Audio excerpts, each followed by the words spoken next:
Oh, I just got a craving for butter. And notice the phrasing on that. We say, I got a craving, like we just shopped for it. I got a garden hose, or it's like a Christmas present. I got a sweater again. So the hose came from the hardware store, the sweater came from Amazon, but where did we get our craving we just got? The butter example isn't something we just made up. In March of 1748, a career scientist recording spiritual experiences that had begun happening to him wrote in a log that he directly perceived a connection between the arrival of a particular spirit and a desire in himself for butter. Now, I know it's kind of a silly example, but if the principle is accurate, does it apply not just to a fondness for dairy products, but to the kinds of cravings for substances that tear apart lives, families, and whole communities? Is there a piece we're all missing that completes the puzzle of addiction? Stay tuned.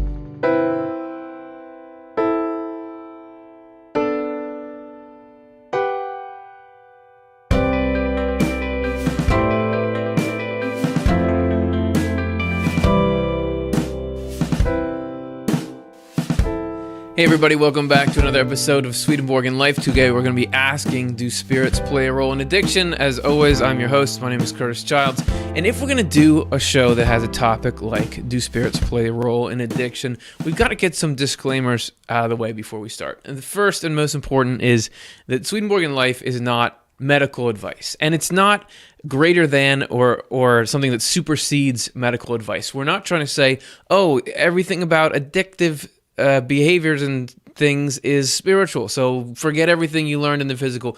The studies that people are doing in the way the brain works around addiction, all the work that physical people have done about it is awesome. Don't throw it away. This is just meant to augment that and hopefully add another layer to it. So we're not trying to make this medical advice that the human race has gathered around it obsolete. We're just hoping to add a layer of information that should be helpful. Also, we're doing a show that's a Swedenborgian look at addiction, but the problem is the term addiction in the current sense that we use it, almost clinical term, wasn't used like this until the 20th century, and Swedenborg was writing a couple centuries before that. So we're taking what he said that seems to apply and we're putting it in there. So we're drawing some lines ourselves. Another disclaimer, we are not saying that, because this is a spoiler alert, we will be talking about evil spirits in this show. It does not mean that people who are addicted to any kind of substance or anything else are evil, even if there is an association with spirits like that. It's not the way that it works. It doesn't mean it's a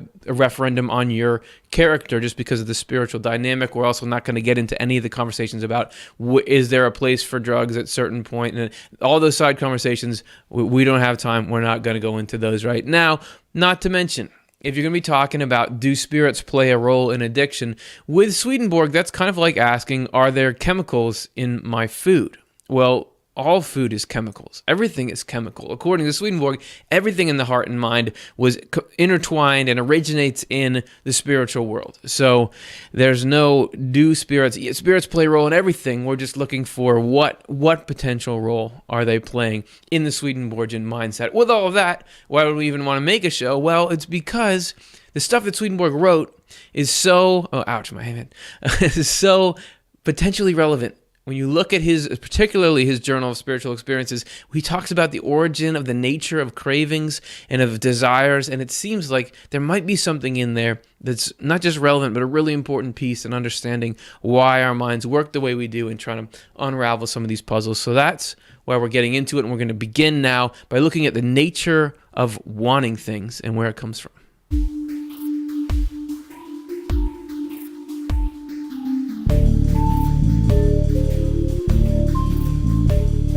Swedenborg makes the claim that all of our thoughts and feelings are attached to or affected by societies of spirits. And if that sounds weird, I have a warning for you.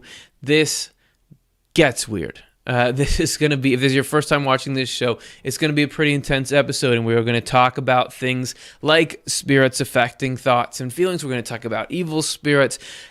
But I wouldn't be too scared about it, because the way Swedenborg describes it, as I already said, spirits are always involved in everything. It's more like how there are always germs attacking your immune system or attacking your body, and your immune system is responding. This is a normal part of life, to have heaven and hell pressing in on either side. And yeah, this is a fasten your seatbelt kind of thing. And that said, let's see if we can give you your money's worth and get this as weird as possible. And it was weird to Swedenborg too when he began having these experiences and figuring out, this is what's behind what's going on in the heart and the mind. So let's see what we're talking about here. This is from his Journal of Spiritual Experiences, 2169. He says, everything whatever that exists in a person's mental life and feelings, evil as well as good, has spirits and societies of spirits who exactly interact with it. Just one such case was when I was taking pleasure in some unimportant details, either in regard to writing or eating or drinking or something else, like while buying things I had desired in times past and for which I had acquired a liking. So just normal everyday things for him. When those enjoyments recurred, there then were spirits and societies of spirits that had exactly the same enjoyment, so that they were much more desirous than I myself, even to the point that they could hardly control themselves without almost perishing, if they were not indulged and given those things, even though they knew they were of no use to them, but to me.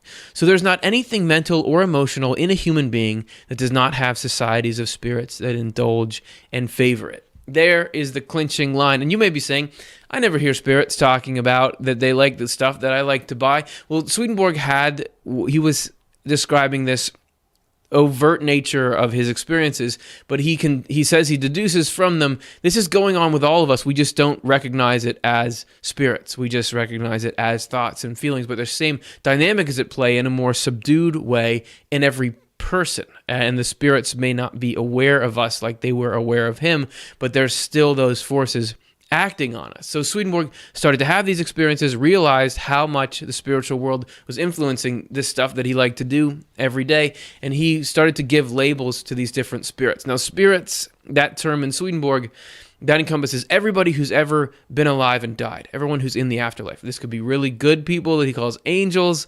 There are people in the middle that he calls spirits, or people who are still being processed, and even people who are bent on harm, which you would call evil spirits or devils or Satans.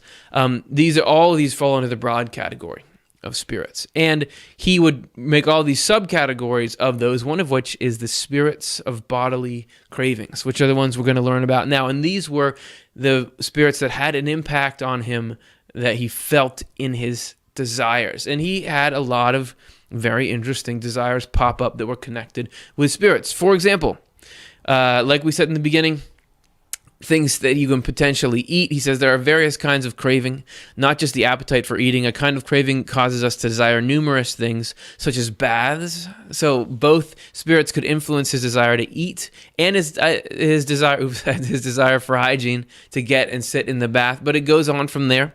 He was saying that one spirit, and this is from SE 1564, one spirit longed so much for me to put on a certain suit that unless I did so, according to him, he could hardly live. And when I was dressed in it, he got such enjoyment from it that nothing could have been more enjoyable. And what would be more enjoyable than wearing that suit? I think that spirit speaks for all of us. Okay, it doesn't end there.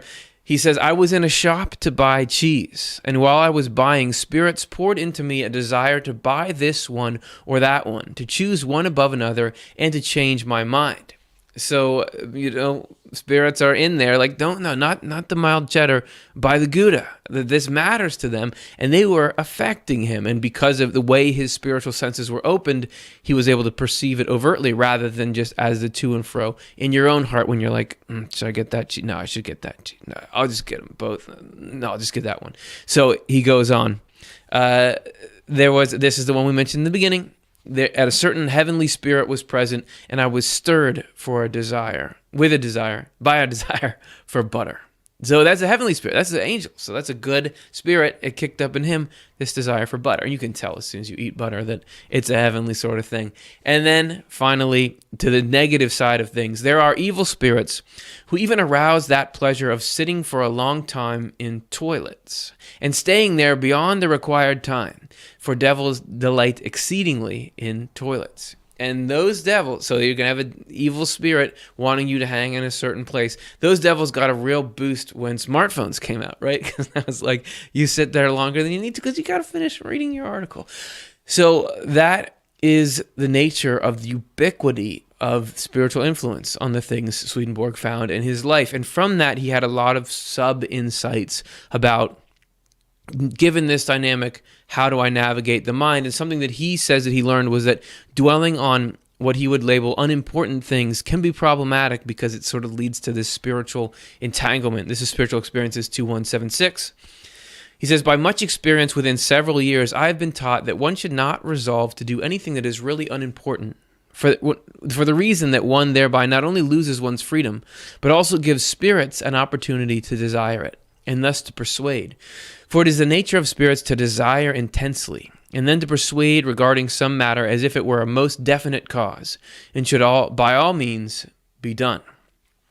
He goes on to say, for this reason, the Lord sometimes even permits something that he would not have permitted if the person had not resolved to do it, but would instead have given him a conviction and feeling for something good, and for what is conducive to that good thereafter, besides being gifted in this way with freedom. It seems to me like you're talking there about if you don't have a general sense of a trust that there is a divine providence moving things, if you latch on to something particular and say, this has to happen, and get obsessed with it, that can bring in spirits who will reinforce you in that and say, you've got to do this. No, we've got to do this. Even if you don't, for your overall destiny and your development and the story of your life, you don't need that thing, but you think that you do. That can lead to problems and even can cause God to say, all right, well, we're going to let it happen, even though it's not as good as what would have happened if you had just eased up on it. So what kind of thing would he be talking about? I have no idea. So I'm going to take a stab at it.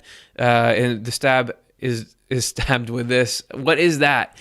Kids, that's called a CD or compact disc. And it used to be where you would put music when you made music. So long time ago, before the beginning of time, I was just like at the end of college in that sort of era of my life. And I wasn't exactly sure what I wanted to do. There's a couple of things that I thought I was good at. One of those was music. And I had a set of songs that I was like, I want to make an album with this. If I had resolved that I have to be a career musician and I have to get this particular album published in a certain way and get it to the top of the charts and really focused on that, I may have sabotaged my own path of life, which led me to being here on this show with you today, which of course I would not trade to be a famous musician. So I don't know if that's the kind of thing he's talking about, but I think it's not that it's bad to have goals and to go after those, but to resolve with certainty that this thing, which I don't know if it's actually the right path for me, I have got to do it. That can be problematic, according to Swedenborg. So let's look at another sub-insight. I think I just made up that term this very show, which is this concept that I could call spiritual reinforcement. This is where when you resolve to do something, spirits come in and make it a problem. So let's give a physical example here. We have on the table what I would call a physical representation of this phenomenon. Initially, we have a jar here, and within it is a liquid within a liquid. Right? There's one liquid filling the whole jar, and then there's this like black inky sort of stuff at the bottom there. You see it? Looks pretty cool, right? So this ink is hanging out here, just sitting around, and let's say this thing shows up on the scene, right? Let's say that this is us. Because of the nature of us, some quality that we possess, let's say this here, as spirits in the spiritual world, they're just sitting around, but because we are who we are, doing the thing we do, when we come close, whoosh, we get a reaction. They come pouring in, attracted to the nature of our life. And you see, the more they come, the more they attract. So how does that play out in the spiritual world? Well, let's show a little diagram. So if you can insert your behavior here, whatever it is, and it can be your own personal vice or whatever. But look, this is how it works. We're here, put our hands in our pockets, doing something. Right? We are doing something. Whatever we do, that's like that magnet to spirits in the spiritual world who are into that same sort of thing. So whatever it is, that attracts them. And once they're there, then they start to put their will behind it and get you to want to do that thing more and again. And if you keep doing it, the larger your crowd, remember how that ink, that metallic liquid just came in, more spirits see that and they come over like, hey, what's going on? What's going on? And that further reinforces the behavior, right? So we end up with a whole phalanx of these spirits that becomes pretty tough to break. And so the more that you participate in things, the more that they solidify. And this starts to lead us into these human behaviors that are very hard to break out of. And so far, we've been given silly examples, right? We're talking about looking at stuff on, or looking at butter, or sitting on the toilet. But it gets a little darker and a little more intense in Swedenborg's work. For example, there were spirits that tried to force him to look at unpleasant or revolting things as he was walking down the street. This is his words describing that experience. When I was walking on the street, they drew my eyes away to such things. Wherever there was filth, dung, or intestines, there they directed my eyes. Even though I was unaware myself where these were on the street, because I do not pay attention to such things, they nevertheless saw them without my notice, and forced my eyesight in that direction, whether it was to the side or around my feet, either near or far away, and they would not turn my eyes toward anything else. And I was told that this is the nature of those who are cruel and adulterous. Have you ever felt like that? Or I don't really want to have these things catching my eye, but they are, or the poll when you're on your phone and there's like all these ads down the side, you're just like, I can't. Is that the same sort of phenomenon pulling through? You may have noticed that he said there were intestines on the street. That's the 18th century for you. Butcher is throwing that stuff out. There's all kinds of filth on the streets, and he didn't want to look at it, but they're pulling him in this direction. And you notice that he talks about because of their cruelty in life, when they were in this life, they want to look at the corresponding things. Swedenborg says that physical things are a symbol for spiritual things. So something like disgusting poop or disgusting intestines, that corresponds to the disgusting urges people have to harm each other and do so for their own benefit. Still, it's rather innocuous, kind of, make your tongue fall off or something, but something else was happening that was going right after Swedenborg's tongue. This is Spiritual Experiences 1360. He says that there are also among spirits those who hate truth, and for various reasons, and indeed spirits of whom no one could have ever suspected it, they have bothered me for a long time, in fact, for weeks, for even over a month, and have brought on that kind of hazardous impulse to put my tongue between my teeth and then bite it off. Ugh.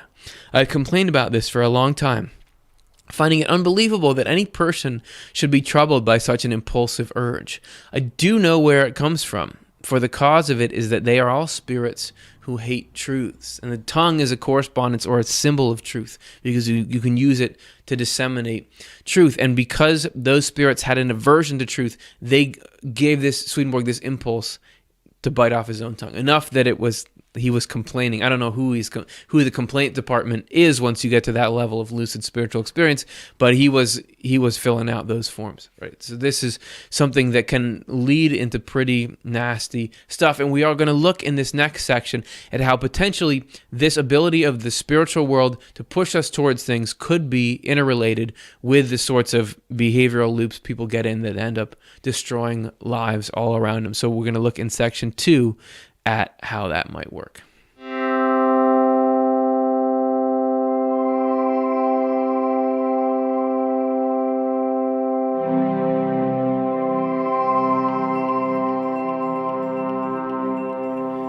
And for this section, we're going to bring back an old friend of the show that we've had in a couple of episodes here. Maybe you've seen him. His name is Jerry Marzinsky, and he first appeared in this episode, How to Deal with Evil Spirits. So Jerry is a licensed therapist who worked for over 30 years. He's retired now in a clinical setting with people who, a lot of whom were hearing voices or psychotic. He worked in both prisons and hospital intakes and places associated with that. And while he was working with these patients, asking them about what they were experiencing. So if they were hearing voices, he would say, well, what are the voices telling you to do? And just gathered, phenomenological data that way to get a picture of what these voices are like. And he was able from that to figure out a lot about how these voices operated and general trends, and also found it was very similar to a lot of stuff Swedenborg had said about how evil spirits were influencing him. And Jerry had a lot of experience with people who were addicted to drugs or what we would now call substance use disorder, or had been, and he got to hear from them how the voices reacted to drugs in general. So this is from an interview we did with Jerry for this show. He begins with this point. There was one quote that I read in Swedenborg where he talked about dealing with evil spirits and then feeling drained afterwards. Yeah, the quote he's referring to, this is one, there's I think one other one. He said, the Swedenborg says, when they attach themselves, he's talking about particular spirits, themselves to someone, they then induce mental torment from boredom, which they increase and breathe in continually, and thus make one impatient, all of which creates intense pain and induces such weakness of the body that one can scarcely raise oneself from bed. This was shown to me by the fact that when they were present, this kind of weakness took hold on me, and when they were removed, it ceased in the degree that they were removed. They also employ many an art to pour in boredom, and by this, weakness. Sorry, just wanted to show you what he's talking about. Back to Jerry. That's a very significant point. What these things feed off of is negative emotional energy. Sorry, just one more, because there is, again, Swedenborg, a couple hundred years earlier, describing the same thing that Jerry found in asking these patients. A certain murderous spirit was inwardly thinking of nothing else but revenge, and in fact so covertly that I saw nothing of what he was thinking. He raised up in everyone his own subjects. From my mind he raised up whatever he could distort into evil and then into hatred, and so he fed himself continually. This is a way that he gains sustenance. Plus, a couple episodes ago, we did an episode called Does My Life Matter? And in that, we talked about how angels feed off of good thoughts and feelings. So this would be the result, or the reverse of that. So I'll stop interrupting now. We're going to hear Jerry talk about, given that these, whatever these negative entities are that he's interacting with, that they feed off of negative emotion. How does that interface with substance use, and why would those voices be pushing for that in the first place? So here's what he had to say. And that's what they get out of the drug use, because the drugs at first, what they want is drugs that feel good at first, and they help the person calm their nervousness and their anxiety, and they change the way you see things, so it's novel. And it's easy. It's you don't have to work like meditation. So what they want is a drug that feels good at first, but the withdrawal is extremely negative, right? And once you feel bad, like Swedenborg said, once you feel bad, then you start thinking bad, right? And then they jump on that and they expand those thoughts as much as possible. It's like they pour gasoline on the fire. So you feel good at first, you get the high, you're feeling wonderful, and then the withdrawal becomes extremely nasty the further you go. So bottom line, what these things are after is to turn your emotional energy negative.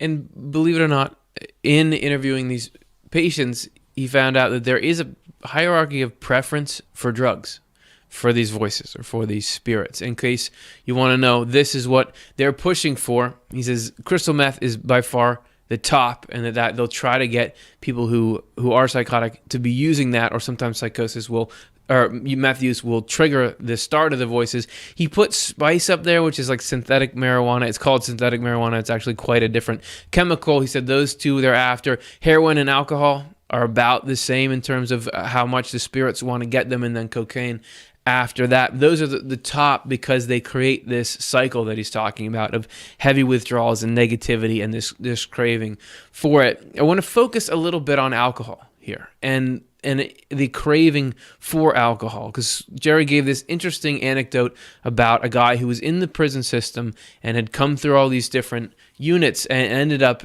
with Jerry as his counselor, and Jerry was talking to him about the nature of his alcoholism. And in there, he found out that this guy was reporting all kinds of interaction with the spiritual world, and told Jerry some about what was going on. So here's what he had to say. He was a bad alcoholic. And he started telling me about fighting spirits and seeing spirits and spirits chasing him. It was a whole different world, but he wasn't psychotic. He wasn't hearing voices. And I'm looking at him like, this is really strange. And he talked about casting spells on people and making them sick. I asked him, I said one day, well, if you can do all this stuff, why can't you stay sober? And I braced myself. I thought he was going to go crazy on me. And I'm sitting there like, okay, here it comes. And instead of exploding, he said, it's because of the spirits of dead alcoholics. He looked me straight in the eye, and he said, there's a bar in Phoenix near where he lived for a while that he said they were piled so high up to the sky that he couldn't even see the end of them. And if he went anywhere near that bar, he said they would attack him.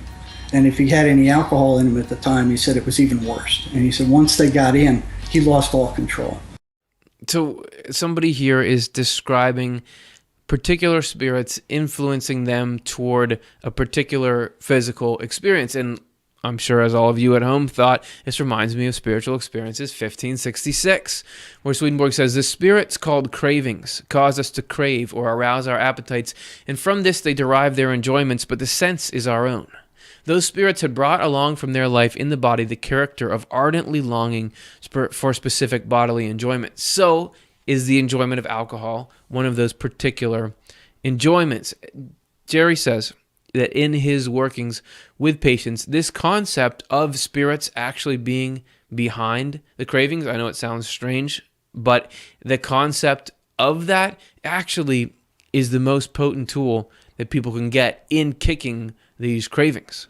That once you realize or once you believe that there are external forces working on you trying to get you to do things, Jerry says that actually that drastically improves somebody's chances of being able to detach from the cravings and push back and ultimately get some purchase. So here's how he described it.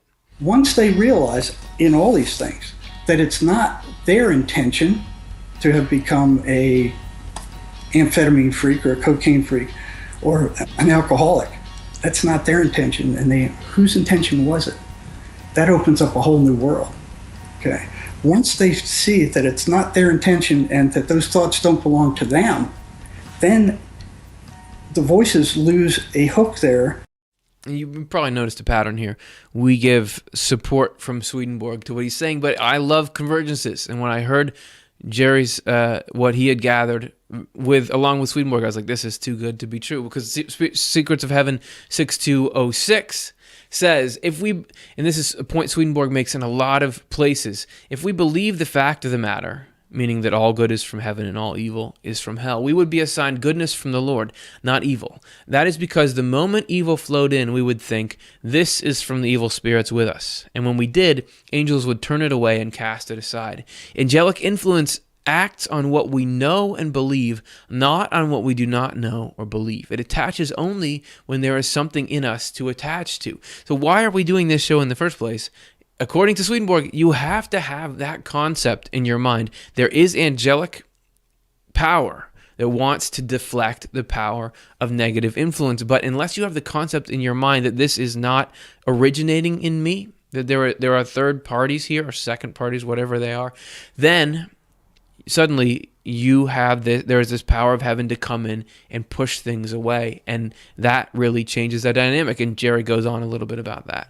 Once they break that and see that, like Swedenborg says, that's not their thoughts coming in there. These are thoughts, external alien thoughts that don't belong to them. They're destructive. And they can create that and say, well, yeah, they're not mine. The guilt disappears. The fear disappears. It's no longer, they don't feel crazy anymore. They can now see that there's external spirits that are invading their minds and keeping them going, with the drugs, with the alcohol. So if we have this bit of information that potentially is that potent, how do we use it to free? It's not just like, there are some people that are addicted to things, and then there's the rest of us. We all got stuff, right? They're talking about how cell phones are addictive, but even beyond that, we all have negative and positive stuff in our minds that we'd rather not have there. How do we take this knowledge and turn it into life change and things getting better? We're going to look at that in part 3.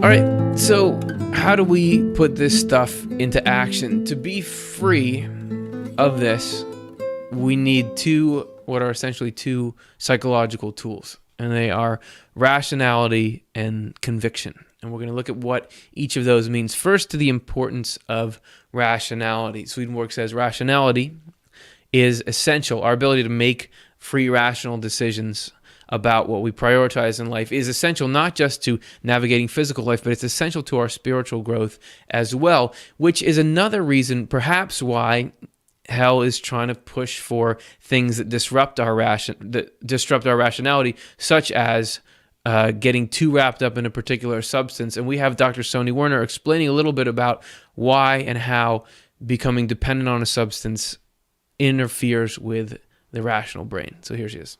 We all have a reward system. Let me show you a little bit about what normally works in our brain. Now, down here is inside of your neck area. That's called the midbrain. And down here, called the VTA, is where things start. When we're about to, let's say if we really love chocolate, or we really love cigarettes, or we really love cocaine. But in a normal setting, let's say we're really liking chocolate cake. Down here is where things start. And it goes up here to the NA, which is the nucleus accumbens. And right there, that's what releases dopamine. Dopamine is a neurotransmitter, like a chemical. And when a neurotransmitter goes up to this part of the brain, up to the front, that's behind your forehead, that's when we feel happy. That's when we feel excited when our football team wins. That's when we feel excited because we ate the chocolate cake. That's a normal reward system. And then once the dopamine kind of dissipates, then we calm down. And then we're back to kind of a steady state. Now, the problem with an opiate or a heroin, cocaine, is that it sort of intensifies the whole system. So again, starting here, going to here, going to here. Now, let me point out something that's really important. Right here, right about here, behind the frontal lobe, if that's active, that's when you're making really careful decisions. Like, let's say you're trying to drive according to the speed limit, or you're trying to make sure not to waste all your money, or you're trying to make sure to be kind to the people near you. And then another part right next to it is called the ACC. And it's almost like reins that we have on a wild horse that wants to go really fast. And if we have those reins, we can control our emotions. We can control our cravings. But unfortunately, those parts of the brain are not functioning very well when we're really an addict, when we're really a substance use disordered person. So the problem is that you have dopamine, which again, when that's released from one neuron to another, that's what makes you feel joyful, euphoric. But the problem is with something like heroin or cocaine is that we get way too much. Way too much. And so the little tiny microscopic parts of the brain are just flooded with that dopamine. And it can't be what's called reuptake, which means it gets recycled back into the system. Things get clogged. And after a while, it doesn't work so well. And that stuff back in here that allows you to make rational, careful, objective decisions is essential. It's got to be functioning in order for us to grow spiritually. But that is disrupted by being addicted or using a substance. But even when you're not using the substance, there's all this time we spend thinking about it. Whatever our particular fixation is, there's all the time sort of leading up to it. That also, we're not totally in our rational state there as well. And Soni described that a bit. Now, what's interesting is that researchers are now looking at what happens when somebody is craving. They know what it feels like to have the euphoria from cocaine, and they get into drug-seeking behavior. Just like if I love coffee or I love chocolate, I'm in a coffee-seeking behavior. I go to Starbucks and I want my coffee. And all the anticipation of going to get it is, we're almost excited with anticipation. Well, imagine that 100 times more for somebody who's going to their street corner to get the cocaine, or they see the drug paraphernalia. Their heart is racing. They're getting excited about it. And we even get addicted to the anticipation before we actually get the drug in our body. So just the very thought of it, we are flooding our body, our brain with that dopamine, and that means the really logical part of our brain, it's taking a nap. It's not going to regulate us. And why am I going on, or why are we going on so much about rationality? Why does it matter? From a Swedenborgian perspective, let's lay out the importance of rationality in the mind. And here's a little chart to help us along. That's our mind on the left. right? You have your most basic division is the higher and lower mind. You have your higher goals and feelings, and then your lower impulses, your cravings, right? And those two are at war. The lower impulses and cravings are trying to take out the higher ones and run the show. In Divine Providence 260, Swedenborg says, the earthly mind, being the envelope and vessel of the higher levels of the human mind, is reactive. If the higher levels are not opened, it acts against them. And you don't got to have Swedenborg to tell you that. We all know that stuff that is more impulsive and less rational can at times sabotage our higher, more noble aspirations in life.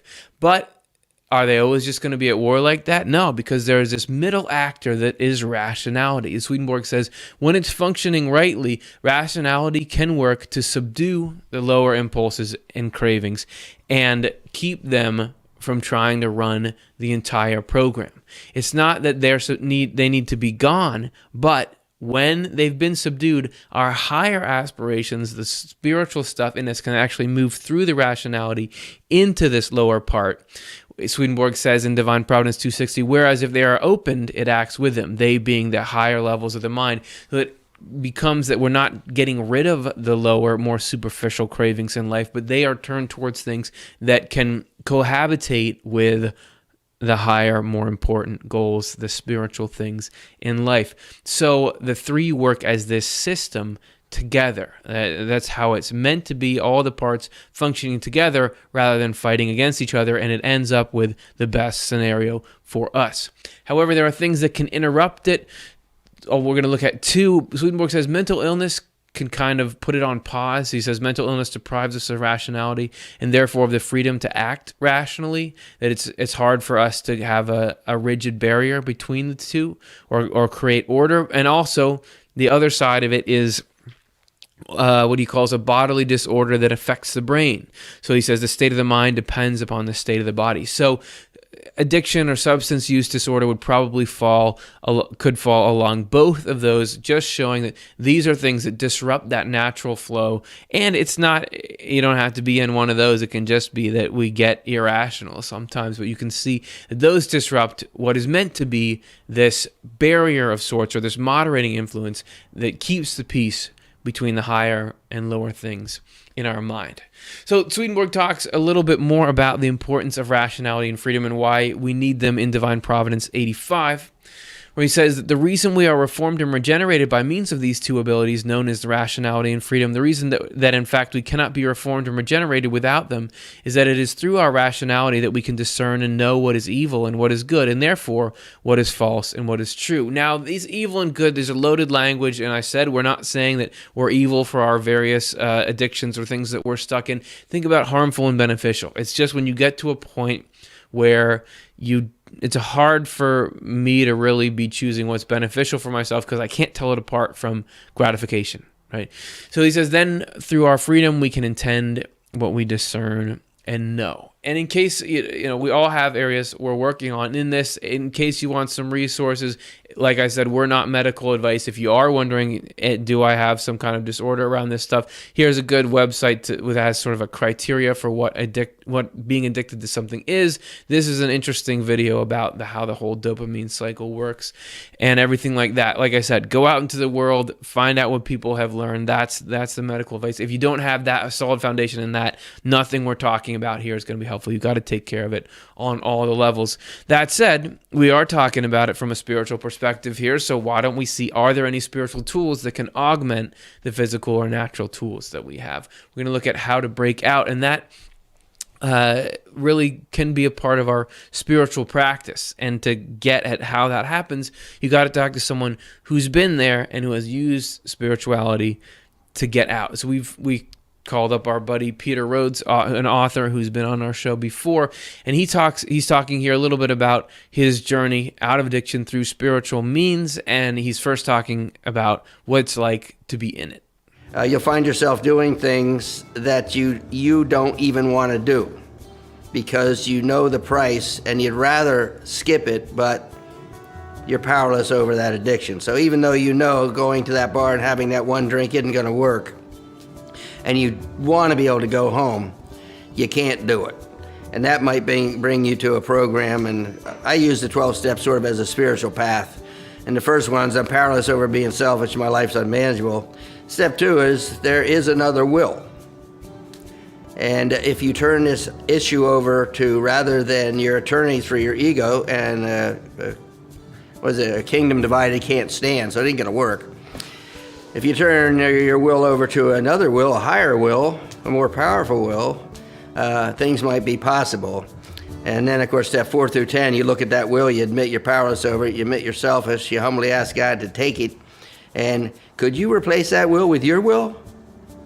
Because then, even though I want to stop at the bar, you might be able to drive me home.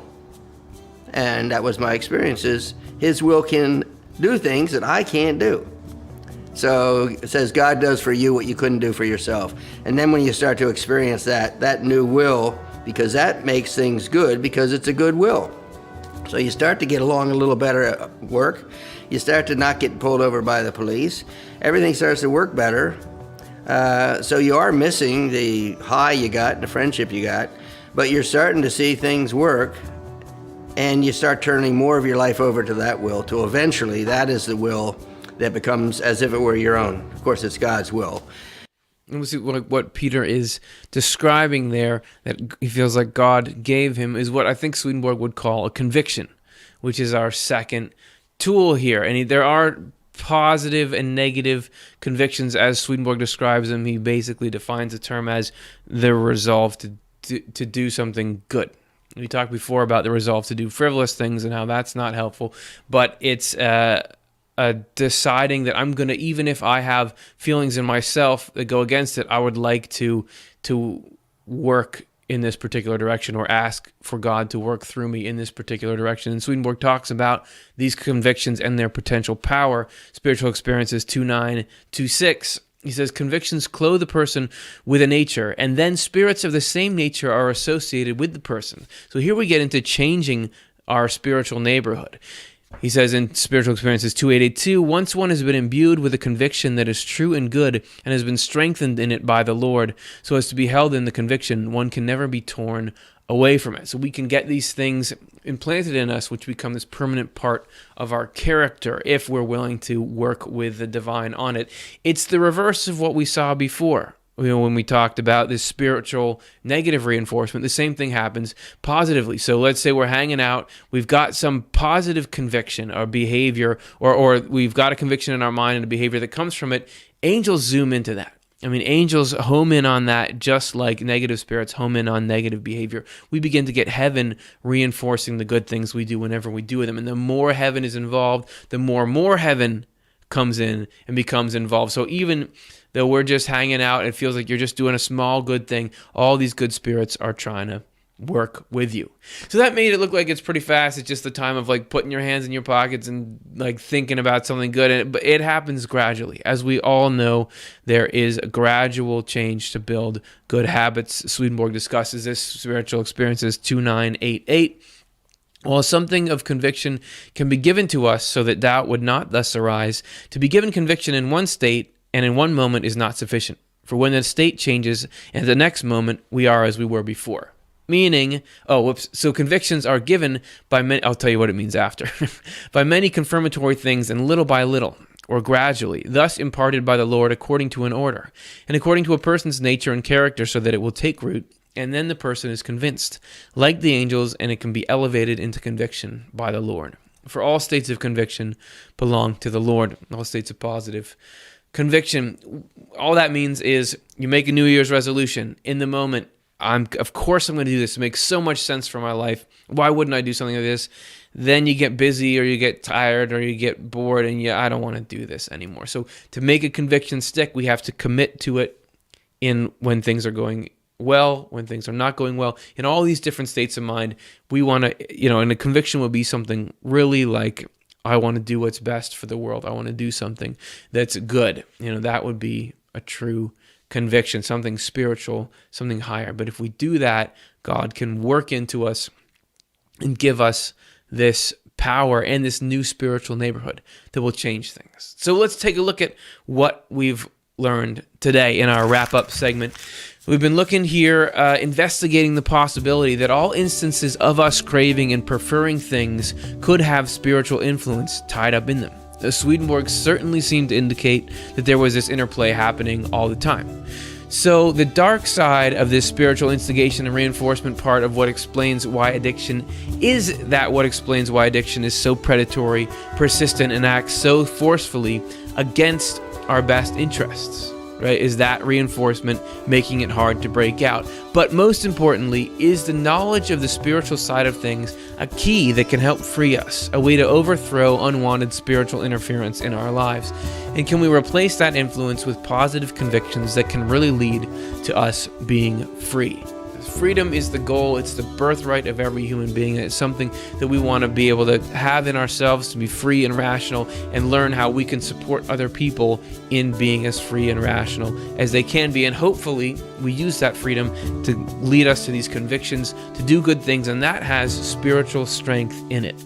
That makes it harder and harder for the dark side of things to influence us. It makes us stronger, and the stronger we are, the more we can help other people, and the stronger other people are, the more they can help us when we need it. That's the point. We're all trying to figure out how to maximize the ways in which we help each other and spend our lives doing the things we really want to be doing rather than the things that some, questionable spiritual influences want us to do. It's not really in our best interest.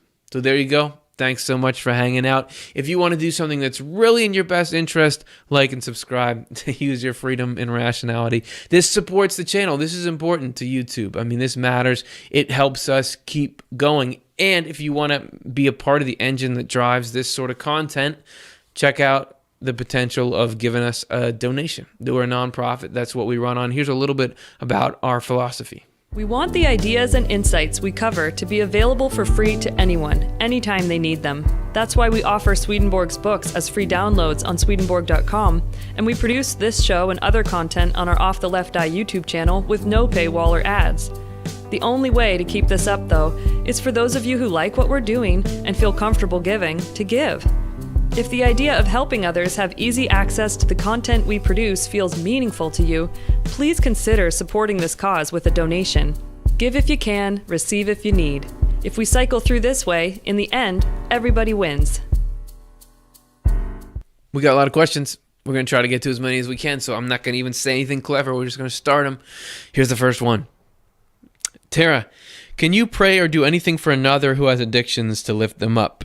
Yeah, that's a great question, because it can, if you're trying to support somebody, it can be really hard. I know exactly what you're talking about. It can be really hard to feel like there's anything for you to do. You can always pray, and Swedenborg seems to indicate that it can have an effect, and it can have a more potent effect potentially on us. I would say the best shot is pray for them. I mean, it's just an outreach of empathy towards them, so there's no way that that's a negative thing. But also, in that prayer, you may find that you get some insight into how you can help, or insight into how to handle it emotionally. That in the act of praying, according to Swedenborg, we are admitting the existence of God and admitting that we don't have all the answers, and that's powerful. Once we enter a state of humility like that, that's the fertile soil for angelic concepts to grow. So we may get an inspiration of how we can help, or a way to deal with it, or some kind of wisdom. So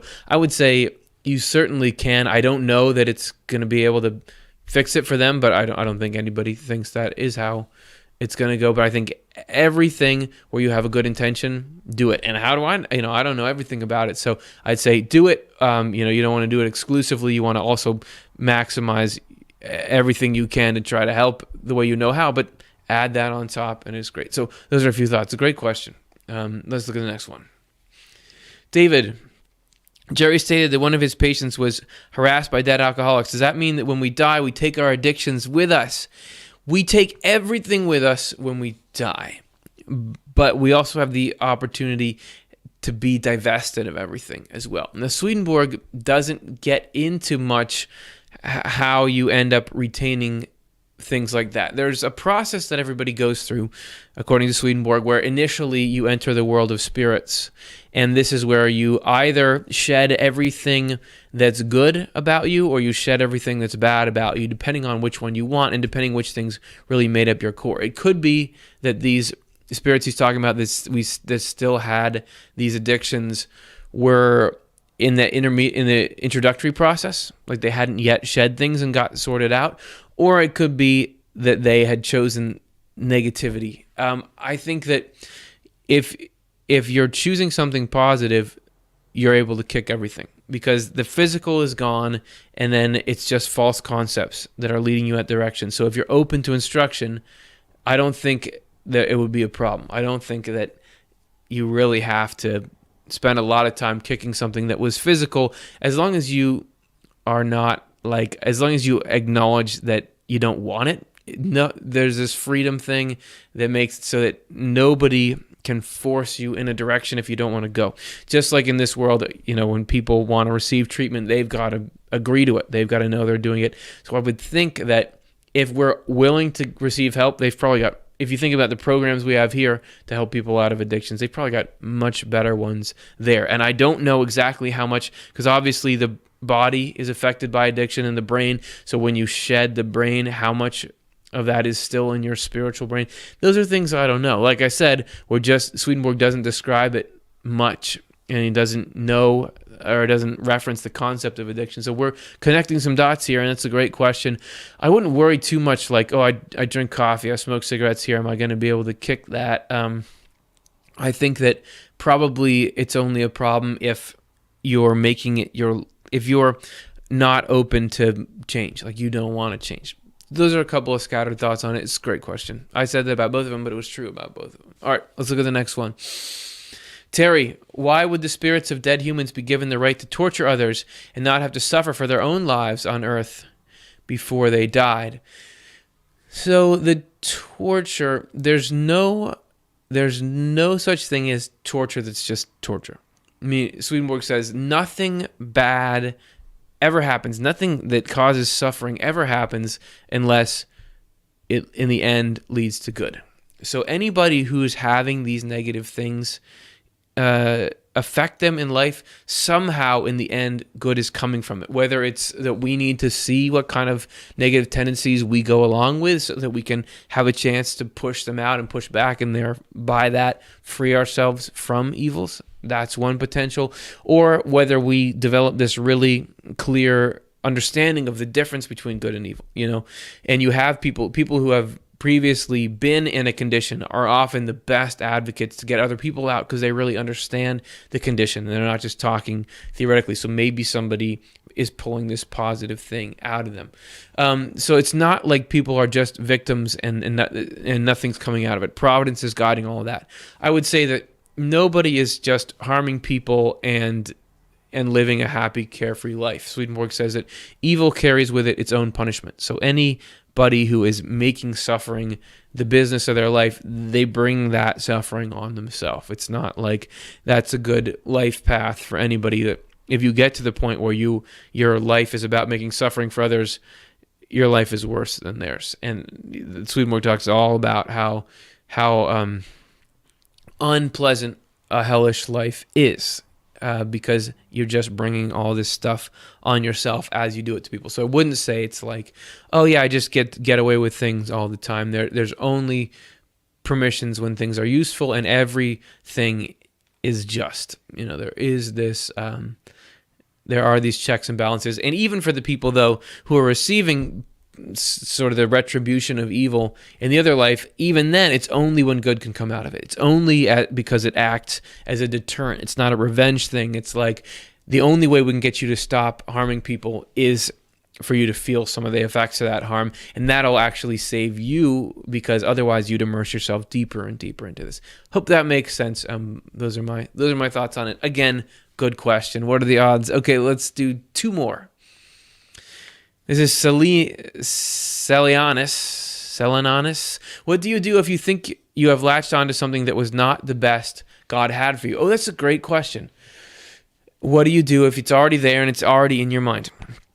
I don't know. My first thought is the more we can actually believe in the idea of an outside higher intelligence, the better. And the more that we, like, in whatever way is the best or the most comfortable for you, you communicate with it, like at least acknowledge its presence, say, I need help, even if you're not getting necessarily a response back. The more that you can acknowledge you, the divine, are, you're talking to God in whatever language you want. You're running my life. I'm not running my life. What do you want? And the more we can practice that in little ways, the more God can get in there. See, the divine providence is always trying to steer us towards what's truly good. So the more that we can let go of things and try to ride as loosely as we can, I think if we've really latched onto something, it's probably a difficult process because we got this spiritual reinforcement. The brain is wiring itself in certain ways, but I bet that over time you can. And